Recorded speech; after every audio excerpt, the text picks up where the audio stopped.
Good morning, ma'am. This is Clifford Gabunilas. Introduction to Industrial Security Concept. Ground for cancellation of security guard license. Assisting or protecting criminals while on or off duty. Providing confidential information to an authorized person. Being found drunk or drinking liquor while on post other similar act.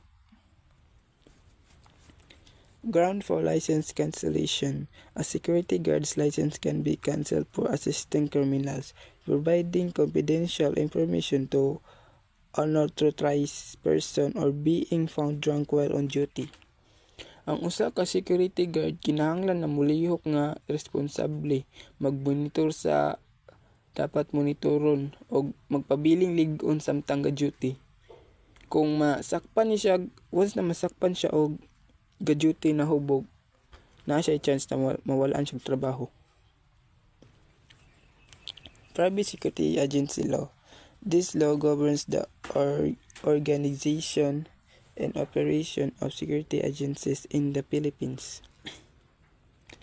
Mao ang balaod niya naghatag sa mga lagda og mga sumbanan kung unsaon pagporma o pagpadagan ang mga ahensya sa security guard diri sa Pilipinas. Organization. Qualifications. The operator must be a Filipino citizen or cooperation with 100% Filipino capital. At least 25 years old, a college graduate, or a communication officers of AFP in the inactive service. Ang mga ginahanglanon na nagsiguro nga ng operation kasaligan na mo gunit sa mga serbisyo sa mga security. Graduate dapat siya og college. Disqualification. Individuals with a record of conviction for a crime involving moral turpitude. Sa publiko, pinaagi sa pagsiguro nga responsable sa mga kung lungsuranon lamang ang nagunit sa mga operasyon sa seguridad.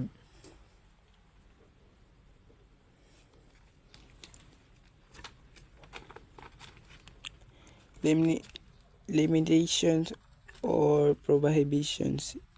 Initial requirements. 100 guards must be instructed in the first year, and a minimum of 200 guards must be met in the second year.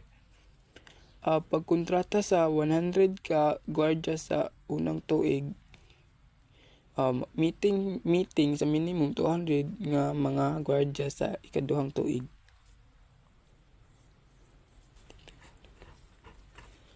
Security force must conform to the prescribed instructors for private security agencies and government and security units.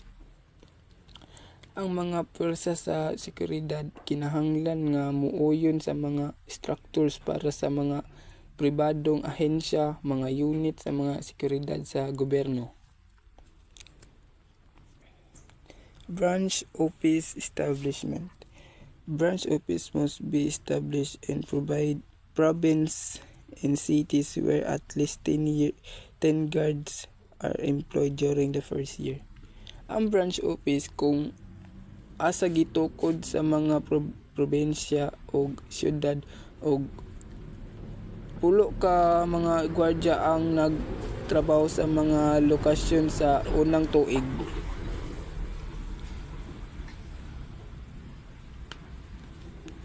Private security detective agencies.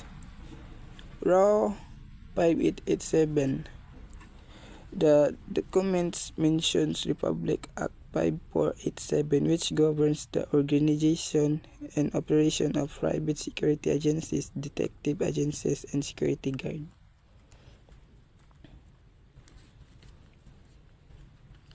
Kini nga Republic Act nagdumala sa organization o operation sa mga pribadong ahensya sa seguridad, ahensya sa mga detective o mga security guard sa Pilipinas.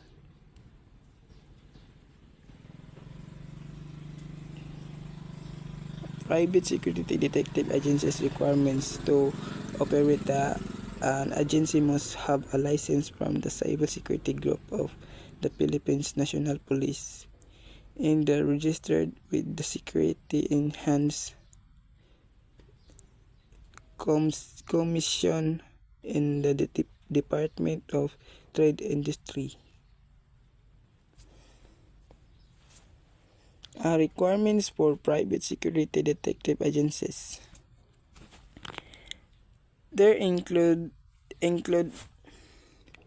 having a business office, firearms, vault, organization chart, and license from the PNP Cybersecurity Group.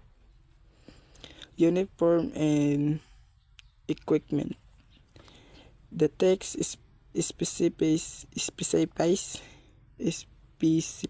uniform requirements for both male and female guards, referencing section of RA 5887 and Rule 4. Mao ni siya mga uniform and mga basic requirements sa mga uniform.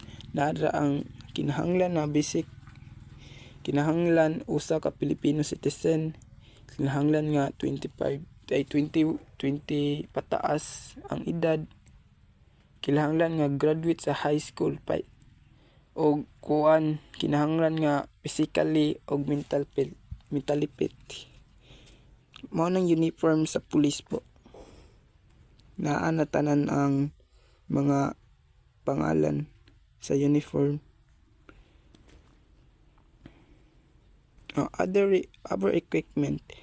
Mandatory basic equipment includes prescribed uniform, nightstick baton, synchronized timepiece, writing pen, notebook, and duty checklist, flashlight, first aid kit, and service firearm as prescribed. Mao ang mga requirements equipments. Mao mga basic equipments. Kini pusas na na siya sa pulis, di na siya mawala ang pusas sa pulis. Bulletproof, K9 pud na siya mawala. Kining mag-monitor sa makita ra pud nato ni siya sa airport, goro ka na mag-detect siya og kanang naabay kuan nimo ang bag, mutingog ni siya kung naay something ana. Radyo muta something na kuan naay something na mangayog backup, magtawag lang sila sa radyo. The PNP chief, the chief PNP can deputize private security guards to assist in public duties during emergencies. National Police mahimong mag-deputize sa mga pribadong security guard aron mutabang sa mga katungdanan sa publiko panahon sa mga emergency. City or municipal mayors can incorporate the service of private security agencies during emergencies or calamities.